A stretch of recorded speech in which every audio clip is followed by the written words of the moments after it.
মূলত রাসেল নামের যেই ব্যক্তিটি সে এবং তার দলবল নিয়ে পুরনো শত্রুতার জের ধরে এলাকায় আধিপত্য বিস্তারের জন্য সে ওখানে গিয়েছিল এবং এক পর্যায়ে তার গুলিতে আলতাফ নামের ওই ব্যক্তি নিহত হয় এবং এই রাসেলকে আমরা তথ্য প্রযুক্তি ব্যবহার করে কিশোরগঞ্জের করিমগঞ্জ থেকে গ্রেফতার করতে সমর্থ হই এবং বাকিদেরকেও গ্রেফতারের জন্য আমাদের অভিযান চলমান রয়েছে। 21শে মে আমাদের যে চর কালীবাড়ি শাকিনে বাইতুন নূর জামে মসজিদের কাছে একটি হত্যাকাণ্ডের ঘটনা ঘটে। সেখানে আলতাফ নামের একজন লোক তাকে হত্যা করা হয়।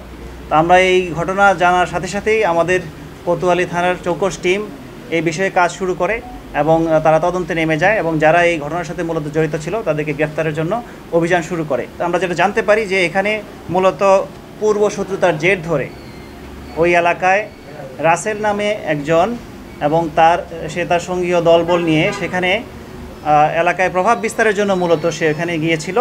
এখানে মানু নামে একজনের দোকানদার আছে, তাকে টেনে হিঁচড়ে সেখান থেকে ওই ঘটনার সময় রাত 9:30টার দিকে তাকে সেখানে গিয়ে আক্রমণ করে, তাকে টেনে হিঁচড়ে বের করার চেষ্টা করে।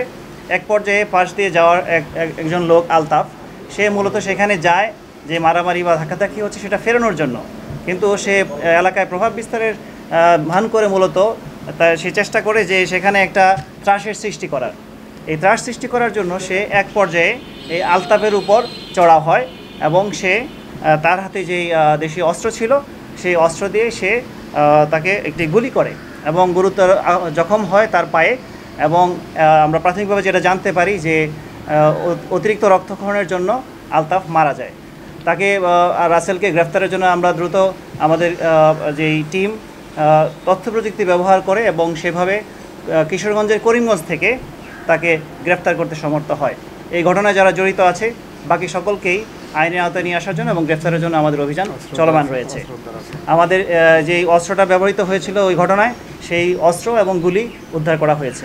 আমরা যখন তাকে গ্রেফতার করি সেখানে তার অস্ত্র ছিল না। আমরা পরবর্তীতে তার মজিদ নামে একজনের বসতবাড়ির যে পিছনে যে আঙিনায় থাকা যে লেবু গাছ, এই লেবু গাছের পিছনে শুকনা পাতার স্তূপের মধ্যে এটা আসলে সে লুকিয়ে রেখেছিল। আমরা সেখান থেকে তার কথা মতেই উদ্ধার করি এবং সে পুলিশের কাছে প্রাথমিকভাবে এই ঘটনায় সে জড়িত ছিল এবং এই হত্যাকাণ্ডে জড়িত ছিল এটা সে প্রাথমিকভাবে সে স্বীকারোক্তি এবং সে নিজেই এখানে জড়িত ছিল বলে স্বীকারোক্তি প্রদান করে। আমরা প্রাথমিকভাবে যে তথ্য পেয়েছি অন্তত 8 থেকে 10 জন তার সাথে এই শোডাউনে গিয়েছিল। একজনকে এই পর্যন্ত গ্রেফতার করা হয়েছে আর বাকিদেরকে চিহ্নিত করে গ্রেফতারের জন্য আমাদের অভিযান চলমান রয়েছে। ফাঁসি ফাঁসি ফাঁসি চাই, রাসেলের ফাঁসি চাই, ফাঁসি ফাঁসি ফাঁসি চাই, রহিমের ফাঁসি চাই, ফাঁসি ফাঁসি ফাঁসি চাই, জহিরুলের ফাঁসি চাই, ফাঁসি চাই, ফাঁসি চাই, সন্ত্রাসীদের ফাঁসি চাই।